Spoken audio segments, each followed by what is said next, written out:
Johann Strauss, père, né en 1804 et mort en 1849, et fils, né en 1825 et mort en 1899. Surnommé le père et le roi de la valse, Johann Strauss et son fils ont donné à ce genre musical ses lettres de noblesse. Johann Strauss est furieux, son fils lui vole la vedette. Lui, l'homme qui a donné à la valse ses lettres de noblesse, voilà qu'il est concurrencé par ce tout jeune homme qui prétend faire aussi bien que lui. Strauss avait d'autres projets pour son fils aîné. Il voulait qu'il devienne employé de banque. Il lui avait interdit de faire de la musique, mais on l'a trahi. Avec la complicité de sa mère, Johann Strauss, fils, a pris des cours de piano et de violon. Et voilà qu'à 19 ans à peine, ce blanc-bec vient de former un orchestre auquel il fait jouer 6 valses de sa composition, en plus de celles de son père.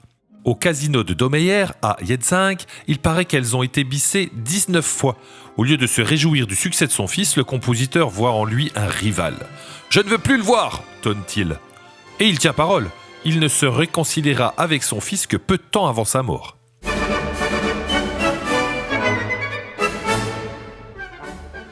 Lorsque cette brouille prend naissance, Johann Strauss, père, est un musicien reconnu. Il a formé son propre orchestre pour lequel il compose des valses viennoises. Ces valses sont une nouveauté. Strauss les écrit en s'inspirant de danses paysannes à 3 temps et leur donne des noms qui permettent de les distinguer les unes des autres. Bientôt, tout Vienne les réclame. Puis on les demande aussi à Paris, à Berlin et à Londres. Nommé directeur des bals de la cour, Strauss compose aussi la fameuse marche de Radetzky, qui reste son œuvre la plus populaire en Autriche.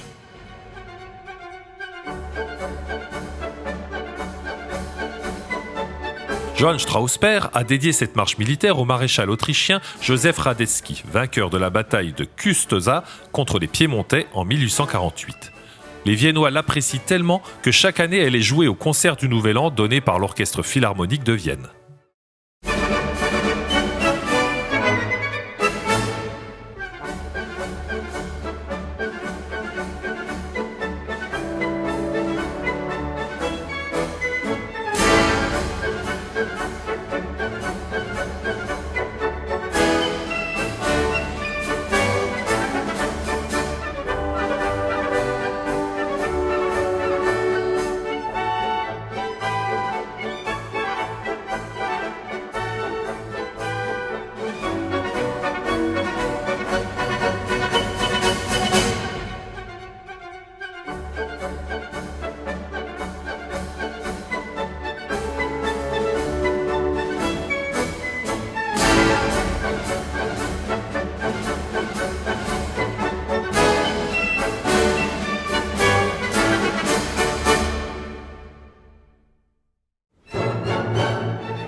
Johann Strauss père avait donc interdit à son fils aîné de poursuivre comme lui une carrière musicale. Mais en 1844, les époux Strauss divorcent et le jeune homme peut réaliser son rêve. À la mort de son père, il reprend son orchestre qu'il dirige tout en continuant à composer des musiques de danse.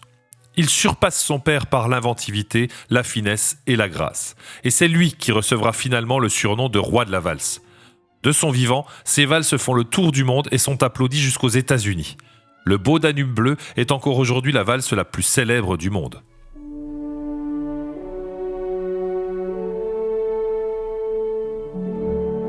Strauss compose cette valse à l'époque de son mariage avec la cantatrice Jetty Treff. À l'origine, il avait conçu la mélodie comme un morceau de chant, puis il écrivit la version orchestrale qui fit aussitôt fureur dans les bals. C'est la version qu'on écoute toujours aujourd'hui. Cette valse est la plus connue du monde, elle est devenue une sorte d'emblème de l'Autriche.